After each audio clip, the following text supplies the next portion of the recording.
Magandang gabi po sa inyo lahat. Iba-iba po ang klase ng seniors. Merong seniors na inaantok na ng alas 9 ng gabi. Pero meron naman ibang seniors na pwede pang lumaon hanggang mamaya. Kaya pa. Maraming salamat po sa The Eddies, the Society of Philippine Entertainment Editors. Thank you so much. I was asked kanina by Mr. Fu kung ano ang pakiramdam to receive an Icon Award. Ang sabi ko, ibang pakiramdam kasi iba yung pakiramdam ng nakikipag-compete ka sa kapwa mo artista para sa isang trophy.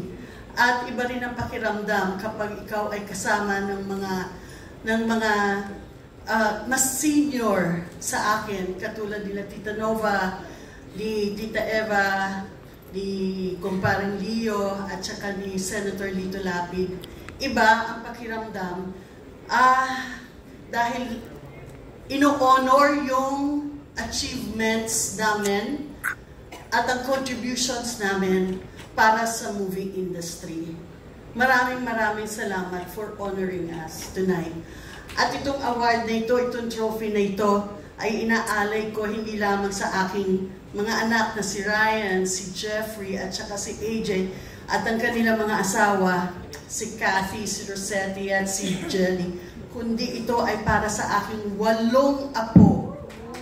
Kay Catalina, kay Luis, kay Rocio, kay Bini, kay Gas, kay Pepper, kay Zephyr, at saka kay Ikaya. Naghihintay sila bukas. Ito'y nakalagay sa dining table para pagising nila, makikita nila ang award ng lola nila. Maraming salamat po sa inyong lahat. Maraming salamat. Puso akong nagpapasalamat.